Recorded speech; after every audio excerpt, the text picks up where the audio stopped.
Ramallo era una mujer de 72 años que tenía obesidad mórbida. ¿Sí? Ahora no sabemos qué pasó.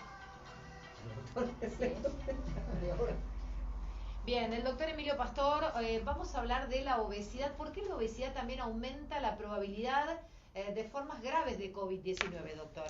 Claro, bueno, esto es un tema que lo vengo a tratar porque a veces en el consultorio, yo me dedico al dolor crónico, la gente viene y me pregunta, pero doctor, ahora usted me está dando un programa de alimentación. Che, ¿qué tiene que ver? Bueno, el tema es el siguiente, la obesidad es el eje, el nudo gordiano de muchos problemas de salud, muchos.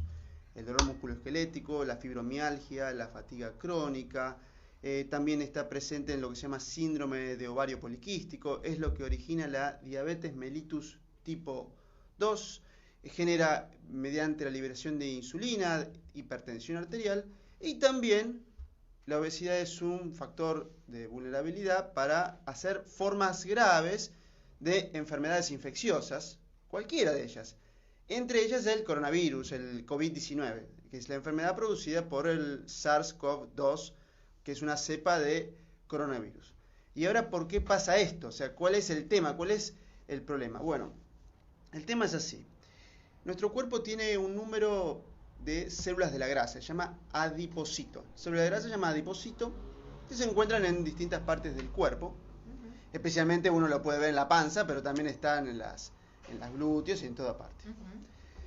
Cuando el Homo sapiens, seríamos nosotros, nos alimentamos con alimentos que no son específicos para nuestra especie, que es el Homo sapiens, es decir, comemos basura industrial, comemos todo el tiempo, especialmente varias veces al día, y comida con excesiva cantidad de hidratos de carbono, todo eso genera como respuesta compensatoria del cuerpo la expansión de la cantidad del volumen primero de los adipocitos. Es decir, las células de la grasa aumentan su tamaño, y eso, bueno, clínicamente se ve con el aumento de la cintura abdominal, y se ve, bueno, fácilmente. Eso sería un mecanismo de compensación, ese no sería el problema.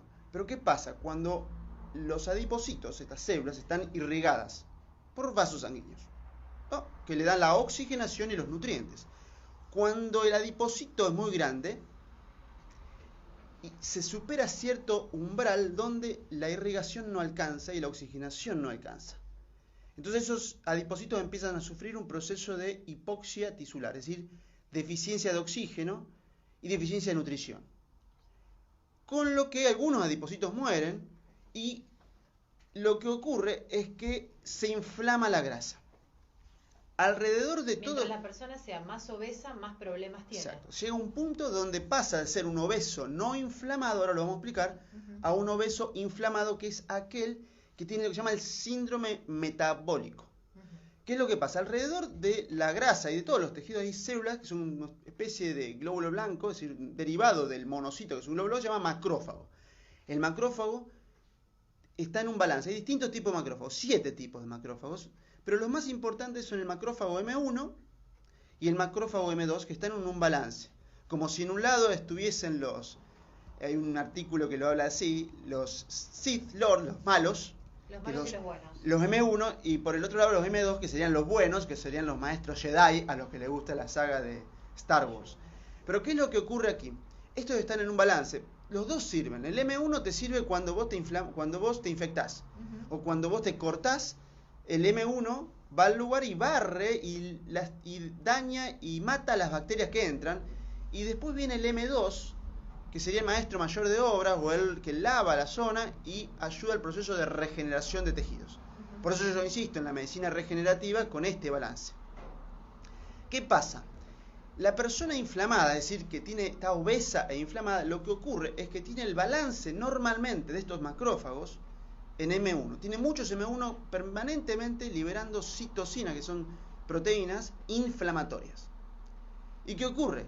Estas proteínas inflamatorias, normalmente, esto sin coronavirus ni nada por la historia, aumentan el riesgo de un accidente cerebrovascular, aumentan el riesgo de un infarto, aumentan el riesgo de trombosis, aumentan el dolor porque estas proteínas inflamatorias y estas citocinas sensibilizan los receptores de dolor que se llaman nociceptores, generan un montón de problemas. Y entonces, ¿qué pasa?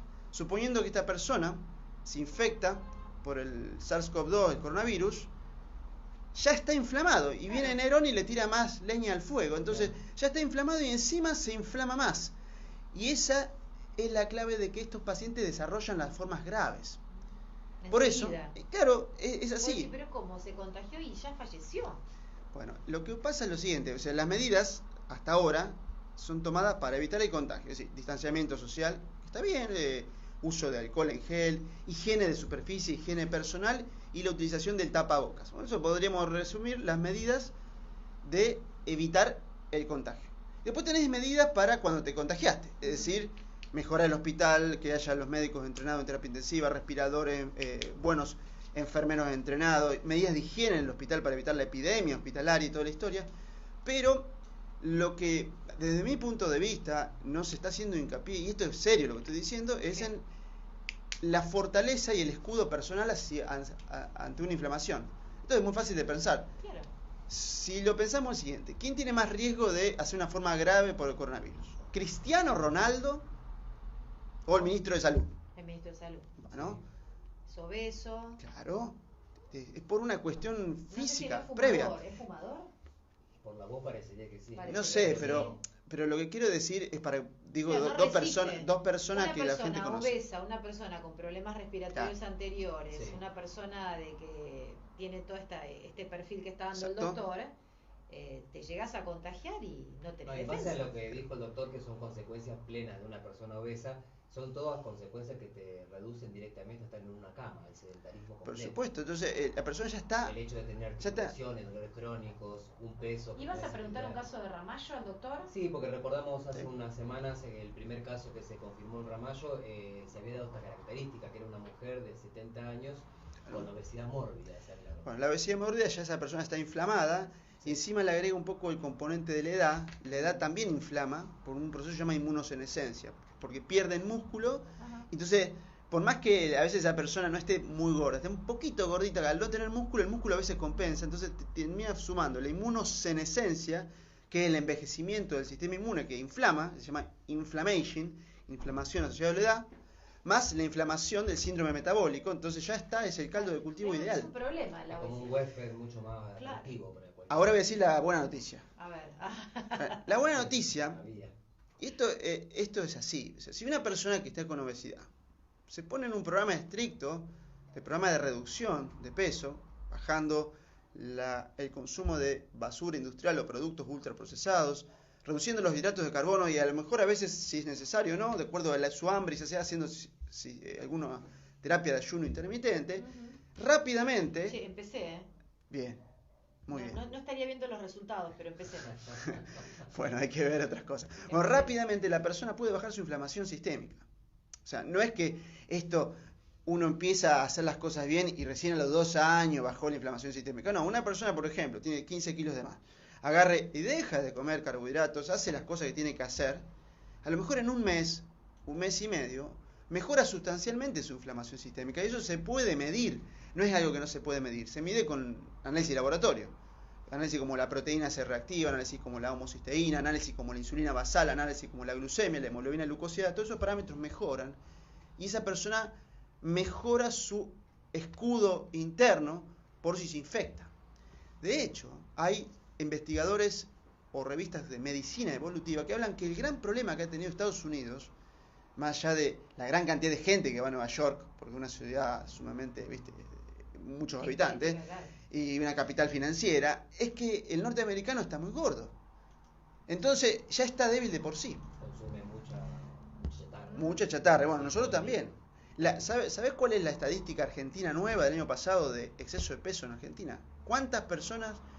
El porcentaje. 67,8% de la población, repito, 67,9% de la población están excedidas de peso. De las cuales 34% está obesa y 34 tiene sobrepeso. Entonces, por eso yo le doy tanta importancia, porque esas personas ya están inflamadas, entonces se enferman más rápido de cualquier cosa, son más vulnerables y las medicinas de regeneración de tejido también es peor, o sea, por eso hay que mejorarlos. la cicatrización de heridas es peor y el dolor es mayor, la fatiga crónica es mayor, la fibromialgia aparece con mayor facilidad, etc. Entonces, bueno, ese era el concepto. Si no solamente, escúchenme bien que están del otro lado, presten la atención al distanciamiento social, a la higiene de manos y las medidas para la prevención, sino que también empiecen a prestarle atención a la alimentación. Dejen de comer todos los días tortas fritas. Yo entiendo que están todo el día adentro. Rico. Bueno, Por eso está es un bien, comentario bárbaro. que vemos en redes todo el tiempo, que la gente se nota más pesada y nota kilos de más en el espejo. Sí. Aparte hacen competencias. Sí. Competencias. Mira, a ver quién aumentó más kilos, ¿viste? Sí. Una cosa. ¿Es un momento para iniciar una dieta, por ejemplo? Por supuesto, nunca. El momento siempre fue ayer. O sea, es el momento para iniciar un programa de alimentación saludable. La dieta significa estilo de vida. Por eso es bueno la dieta, porque uno hace un estilo de vida permanente. Después, por supuesto, dentro del estilo de vida, actividad física. Es decir, hoy se puede hacer actividad física en la casa. Todos los gimnasios están ofreciendo servicios online, todos. Es una cuestión de actitud, ¿no? Y también hay aplicaciones por internet. Te saca la locura. Hay mucha gente con ansiedad. No sé qué te ha pasado en estos pacientes que has visto. Sí, ¿Cómo están anímicamente la gente mayor? La ansiedad es un... A ver, ¿qué es la ansiedad? O sea, si uno lo presenta, la ansiedad es la respuesta normal ante una situación de posible agresión de nuestra integridad, que aparecía normalmente, que nos defendía cuando nos perseguía un mamut. Pero la ansiedad aparecía del todo, en el pico de estrés, y después bajaba, desapareció el mamut, ya está. Ahora lo que ocurre es que el mamut nos persigue siempre. Entonces tenemos la activación de ese sistema, que evolucionó para una cosa aguda, apagarse y prenderse, permanentemente prendido. Sí, eso aparece, eso tiene que ver un poco con estar encerrado, no saber lo que va a pasar. Y también yo lo veo mucha gente que se atiende, que tiene sus comercios cerrados y están muy, muy preocupados por la cuestión económica. Es decir, acá no es salud versus economía, son las dos cosas a la vez. Pero la gente mayor, más que nada, ¿qué ves? ¿Tristeza, angustia, ansiedad? Y gente mayor veo poca. Poca. Tengo los que he visto, algunos están tristes un poco, y tengo, por ejemplo, un paciente que voy a verlo a la casa, con todas las medidas, ya hace 5 años, no, más de 5 años. ¿Y qué problema tiene?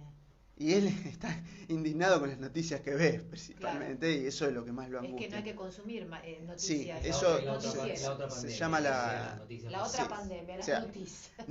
A ver, ¿qué pasa? A ver, lo que ocurre ahora es que nos enteramos de todo el tiempo. Antes, bueno, te enterabas de algo una vez y ya está. Entonces, no es que no hay que consumir la noticia, pero verlas, lo ideal sería verlas una sola vez al día. Porque si no, mirás, qué sé yo, un canal de televisión, la noticia a la mañana, a la tarde, a la noche, la pipi te lo cuenta de nuevo. Entonces, son 10 veces la misma noticia. Y cerebralmente, el cuerpo lo interpreta como 10 agresiones nuevas. Entonces, se llama infodemia, pero o la epidemia de la información. Es decir, no consumir noticias, sino reducir se le equipara a un alimento cuando está ultraprocesado. La noticia llega ultraprocesada de la misma manera. Qué triste. Sí, es así. Pero bueno, y también el cerebro tiende a catastrofizar. Por supuesto. Eso es natural del ser humano. El máximo morbo en la noticia, ya que... Es que eso nos defendió, nos hizo sobrevivir. Por ejemplo, a ver, estabas en la caverna, nosotros somos cavernícolas, eso es lo que hay que entender. Genéticamente somos cavernícolas. Entonces, te enterabas porque venía un tipo corriendo, que se venían los Shaka Zulu. ¿Qué hacías? ¿Viste? Salías corriendo, por supuesto. Y te anticipabas a que vengan. No es que si, bueno, voy a esperar a ver si viene y después veo qué hago. No, el cerebro funciona con un sistema que se llama codificación predictiva. Se anticipa, equivocadamente o no. Y esa anticipación ha permitido la supervivencia y la reproducción del ser humano. Lo que pasa es que ahora esa anticipación ante algo que es una información que está ocurriendo en otra ciudad, que no nos está pegando del todo, hace que se active el mismo sistema de alarma. No sé si se entiende lo que estoy diciendo. Sí, nos cuesta mucho decir que no sabemos algo, enseguida queremos prejuzgar y presuponer, como nos pasa con la gente. Apenas alguien ya prejuzgamos cómo es toda su personalidad o cómo va a ser para con nosotros. Queremos mantener el control de la información que recibimos y de ahí procesarla. Sí. Eso obviamente nos pasa a todos con un nivel más o menos de ego, ¿no? Pero creo que el cerebro nos lleva a problemas en general, ¿no? Ojalá fuera distinto, Sí. se pudiera controlar. Sí, y para controlar eso hay técnicas que la gente puede utilizar como meditación plena. Hay videos en internet muy buenos como para empezar y después hay gente especializada en el tema para la meditación. Yo no soy un especialista en el tema y eso lo que trata de hacer es relativizar la realidad y vivir el momento presente. Bueno, aquí nos dice este señor, se llama Alcide Jiménez de Barrio Cironi, es atleta y tiene 60 años. Entrena 1 hora por día en la galería de su casa, tiene 7 metros de largo y 3 de ancho. Muy especial. Y en mis entrenamientos son durísimos y jubilados, dice Ja. ¿No? Eso es muy bueno. Bueno, pero eso es así como tiene que ser. Sócrates decía, porque Sócrates no escribía nada, porque alguien dijo una vez que leía a Sócrates. Él escribía. Sócrates decía que es una pena que el ser humano o que el hombre no vea la belleza y fuerza que puede adquirir su cuerpo. Es decir, los griegos ya tenían eso del entrenamiento, de la calistenia, el entrenar con su propio peso corporal, y no es necesario los aparatos. Es decir, Miguel, esta persona de 60 años, supónganse que se agarre coronavirus, ¿no es cierto? La probabilidad de que le haga daño es mucho menor que otra misma persona de 60 años con obesidad, con insuficiencia renal crónica, claro, porque esta persona y lo ha hecho como un estilo de vida y seguramente se siente bien haciendo eso. Y pese a no poder salir, entrena en su casa. Eso se llama resiliencia. O sea, entrena en su casa. Yo estoy entrenando 6 veces por semana en mi casa. 6 veces por semana. Hay personas que tienen bicicleta fija y dicen, bueno, Sí. yo todos los días 45 minutos hago de bicicleta. Bueno, perfecto, tú entrena. Después está Florencia Armoa, que y ni bien apareció la cuarentena, es una corredora, se compró una cinta. Es nuestra columnista veterinaria. Claro, por eso lo estoy mencionando.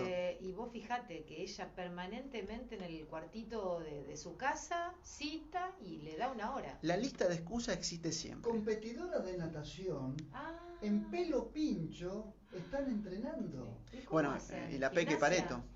No, yo vi un video donde un papá le ha hecho como un dispositivo que la sujeta a la cintura, ata una cuerda elástica sobre un palo y ella permanentemente va entrenando 1 hora diaria en una pileta pelo pincho donde le hicieron como un resguardo por la zona climática. Muy bien. Así es. Bueno, qué tema interesante. Hacer actividad física, cuidarnos de la alimentación, todo esto, sin duda alguna, Así es. el exceso de peso perjudica tremendamente este mal. Hay que convertirse en un guerrero espartano, acorde a la edad. Acorde a la edad. Acorde a la edad, por supuesto. Guerrero espartano. Guerrero espartano. Bueno, doctor, gracias por venir, un placer, ¿eh? El doctor Emilio Pastor con nosotros. Tírame la 2.